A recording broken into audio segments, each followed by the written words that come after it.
mga manonood.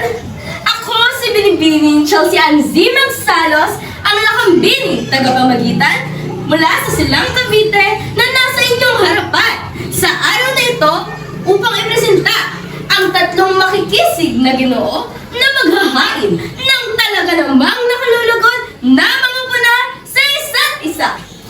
Ngunit, bago ang lahat, nais kong bigyan ng pansin ang presensya ng ating guro sa asignaturang Filipino, Ginang Vilma Bernabe.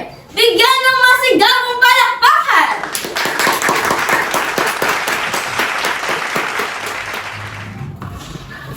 Sa inyong kaliwa ay taas noong nakatayo ang kahali-halinang Ginoong galing Bicol upang ipaglaban na ang kabataan ang pag-asa ng bayan. Salamat, Binibini, sa walang sawang pagpuri. 8-20 kababayan ang sa inyo'y bumabati. Ang kabataan ang pag-asa ng bayan. Panig kong pinipili. Handa ko itong patunayan sa makatang katunggali. Maraming salamat, Ginoo! Ngayon naman ay ang dalawang Ginoong ipinagmamalaki ng lungsod ng Taguig, Clean C. Santos at John Chrysler Nipa, na ipinaglalaban ng buong kapurihan na ang mga magulang ang pag-asa ng bayan. Salamat na kambini sa inyong pagbati. Aming pinapanigan ng mga magulang ang pag-asa ng bayan. Aming ipaglalaban ang napiling paksa at ito'y patutunayan sa inyong mga madla.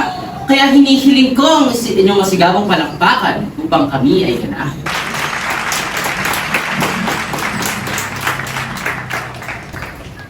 Una kong tatawagin ang kahali-hali ng Ginoong galing Bicol upang ipaglaban ang panig na kanyang pinaghandaan. Bika nga ni Gato C. Rizal na ang kabataan ang pag-asa ng bayan.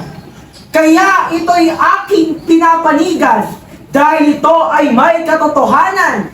Dahil ang kabataan ay may maayos na kaisipan na hindi madaling maimpluwensyahan kahit ninuman. Ang kabataan ang magtataguyod ng ating kinabukasan dahil sa dalisay ng kanilang kalooban. Iaahon tayo sa kahirapan na para yumaman ang ating bayan. Magutom at mabaliwala, ang kabataan ang magtataguyod para sa ating bansa. Ngayon naman ay ang dalawang Ginoong may pinanghahawakang opinyon na ang mga magulang ang pag-asa ng bayan. Ngunit bakit natin paniniwalaan ang ating pambansang bayani na ang mga kabataan ay ang pag-asa ng bayan kung siya lang din naman ay kinalaki ng kanyang mga magulang? Tama! Ano nga bang magagawa ng kabataan kung walang magulang na magpapaaral, magpapakain at magtataguyod sa kabuhayan? Ito yatang katayo ko ay naulyani at nahihibang. Pilit na ginigiit, kabataan walang alam. May utang na loob nga tayo sa ating mga magulang. Sila naman ay may karamdaman. Masakit ang bewang, masakit ang katawan. Sila ay nararapat na lang manatili sa kanilang tahanan. Kung ang kanilang sarili ay hindi nila mapangalagaan, sila ba'y matatawag na pag-asa ng bayan? Tiyak na ang kabataan ang magmamana ng bayan dahil meron silang lakas na loob upang ipaglaban ang kinabukasan. Ang nararapat sa mga magulang ay manatili na lang sa kanilang tahanan. Sila ngang maraming karanasan. Ang panahon naman nila ay hindi pa gaano kalawak ang kaalaman kesa sa panahon ng kabataan. Lawak na ang kaisipan. Ibang-iba na ang panahon ngayon sa panahong noon. Kayang-kaya na nila itaguyod ang bayang sinilangan. Ginigit ka raw dito? Kabata ay walang alam?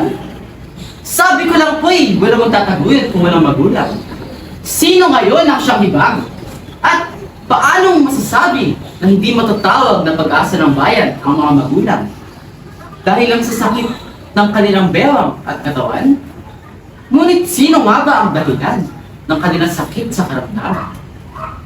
Di ba, ang kanilang mga anak din lamang. Ngunit kung tutusin ay sila'y dapat bigyan ng masiyamong palakpakan. Dahil sa gitna ng kanilang kahirapan, sila'y lumalaban. Ika nga ng ating mga magulang na haligi at ilaw ng ating mga tahanan. Papunta ka palang anak, ay pabalik na ako. Kaya po, ano mo masasabi, Ginoo, ng magulang na hindi pag-asa ng bayan kung ang tatake mo pa lang ay taak na ng magulang mo? Teka, mga Ginoo! Mukhang nagiinit na ang balagtasang ito. Magpahinga muna ng ilang segundo at habulin ang mga hininga ninyo. Mga kababayan, nais kong makita ang inyong panig. Yaring lamang itaas ang bandila ng inyong panig.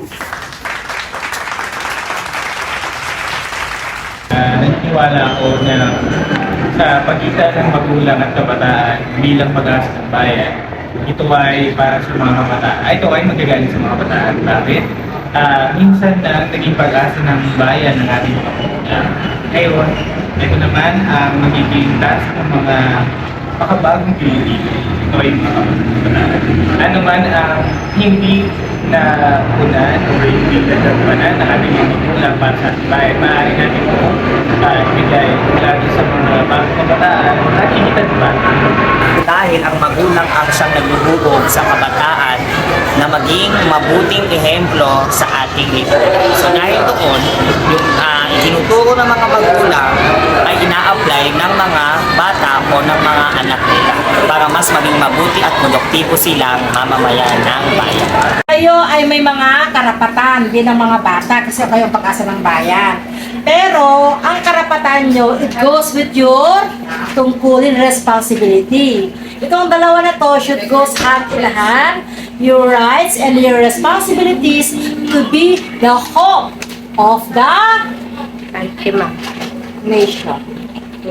Sinong pipiliin na pag-asa ng bayan, magulang o kabataan? Siyempre kabataan, sapagkat yan ay tuwirang sinabi ng ating pambansang bayani na si Dr. Jose Rizal, na ang kabataan ang pag-asa ng bayan.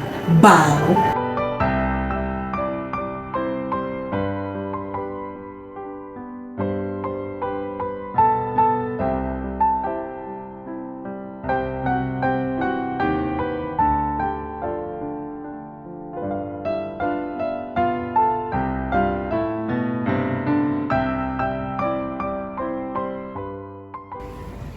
Ikalamang tindig ng ating mga makatang mambabalagtas. Palakpakan natin mga kababayan Pilipino.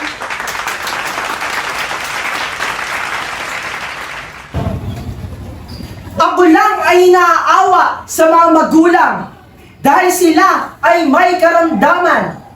Hindi ako namimintas pagkat ako'y tatanda rin. Ang hadlang ay ibahagi sa katunggali ang pasaring. Nasa may gulang ba ang pag-asa ng lupain? O nandoon sa kabataan, hindi masakit ang katawan at bewang rin. Ang magulang nga ay nararapat bigyan ng parangal. Pero ang kabataan ang mas bigyang parangal. Dahil sa makabagong teknolohiyang nagagamit nyo sa panahong ito, ay dahil yan sa kabataang katulad nyo. Mas matagal na paimbak, mas matamis yang alak. Tulad ng tao, habang gumugulang, pag-asa'y lalong tiyak.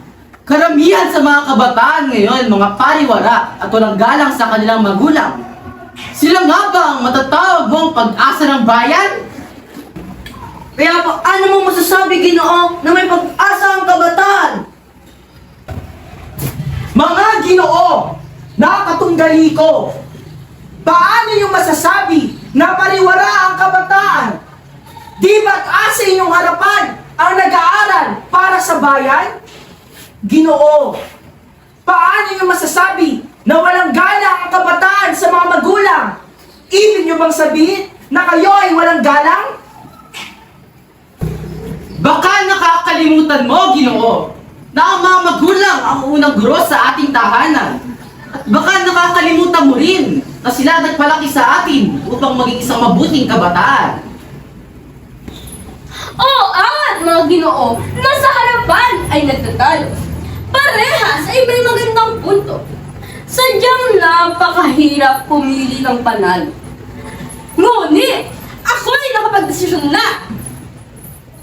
Patas ang laban sapagkat pantay ang gusto ang patunayan.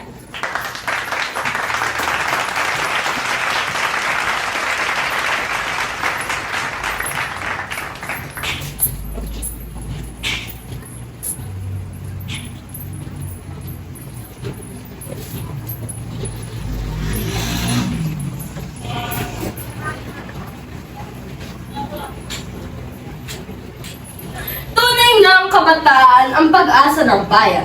Ngunit, wag na wag nating kakalimutan na malaki ang gampanin ng mga magulang sa paghubog ng isang mabuting kabataan. Dahil tulad ng isang puno, ang mga magulang ang magsisilbing matibay na ugat, habang ang mga sanga at bunga nito ay ang mga kabataan na tuluyang magyabong.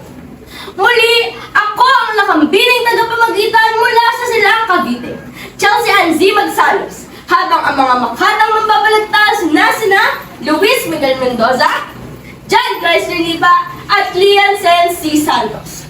Maraming salamat po, naway may natutunan at nalinawan din kayo sa balagtasang ito. Maraming salamat po!